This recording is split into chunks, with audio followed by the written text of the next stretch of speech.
আচ্ছা ভাই, আপনি তো এই বিষয়ে অনেক লেখাপড়া করছেন। তো এটা থেকে মানে এখান থেকে কি কোনো কিছু পাওয়া যায় যে দোয়ার মাধ্যমে আসলে হেদায়েত প্রাপ্ত হওয়া যায়? যে ধরেন আমার মা-বাবা অনেক সময় বলে যে আমি তোর জন্য দোয়া করি, বা মসজিদেরা এখনো পর্যন্ত মসজিদে মানে পয়সা দেয়, হুজুরের মাধ্যমে মানে দোয়া করায় নেয়, বা আমার সাথে কল হইলে ওরা বলে যে হেদায়েত হোক তোর, এরকম কর, আল্লাহ সহায় হোক, এরকম বলে। তো ওরা যদি চায়, যে মা-বাবা যদি চায়, দোয়ার মাধ্যমে কি আসলে হেদায়েত পাওয়া যায় যদি আল্লাহ না চান?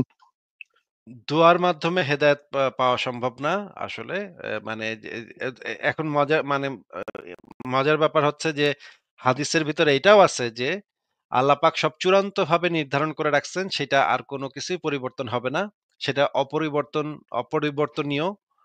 আবার এটাও বলা আছে যে তোমরা দোয়া করো, দোয়া করলে তো আল্লাহ পাক তোমাদেরকে হায়াত বাড়ায় দিবে, তোমাদের আয়ু বাড়ায় দিবে। এই কথা বলা আছে।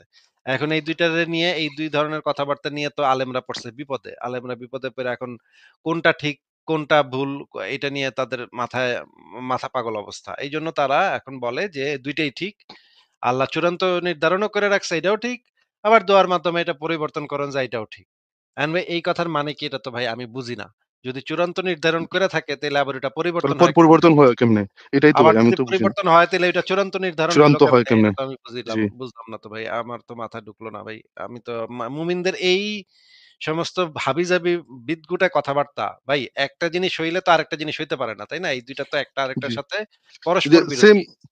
যে সেম আরেকটা কথা ভাই, যেমন আল্লাহ বলছে যে আমি শিরকের গুনাহ মাফ করি না। আল্লাহ বলছে মাফ করি না। আবার আরেকটা কথা আছে যে তুমি তওবা করো আমি মাফ করব। তো এখানে আল্লাহ না তো ভাই না। যে আল্লাহ না বলছে আমি মাফ করি না। মানে এখানে তো না তো না। এখানে তো আর কিছু বললেই লাভ হবে না। তাহলে আবার আরেক জায়গায় বলা হচ্ছে তুমি এটা যদি করো তাহলে গুনাহ মাফ হবে। এটা যদি করো তাহলে এটা করা হবে। তাহলে এগুলো আমি আসলে বুঝতে পারি না ভাই, যে আসলে মানুষ এই স্পষ্ট কথাগুলো আসলে বুঝে না। এখানে আবার তারা তাফসীর তোকায়, যে তাফসীরে কোন প্রেক্ষিতে বলা হইছে, কিভাবে বলা হইছে, শানে নজুল, এরকম অনেক কিছু বলে ভাই। আমি এরকম তর্ক করি আমার ফ্রেন্ডদের সাথে। ওরা বুঝতেছে না। ব্যাখ্যা-ট্যাখ্যা দিয়ে এখন উল্টাপাল্টা কথা তো বলা আছে। এখন ব্যাখ্যা ছাড়া তো ব্যাখ্যা দিব কি? ব্যাখ্যা জিজ্ঞেস করলে বলবা এটা দ্বারা ওইটা বুঝাইছে, ওইটা দ্বারা ওইটা বুঝাইছে। হ্যাঁ? এখন ভাই ওইটা জি, দ্বারা যে জি। ওইটা বুঝাইছে তুই পাইলি কোথায়? তো কোরআনে তো এটা নাই। তুই এটা পাইলি কই? এটা ব্যাখ্যা তো দ্বারা তো মানুষই সৃষ্টি করছে না। ব্যাখ্যা তো মানুষ ব্যাখ্যা তো মানুষ বানাইছে। থেকে, ব্যাখ্যা তো আর জি, আল্লাহ দেয় মানুষ নাই। বানাইছে। আল্লাহ জানে।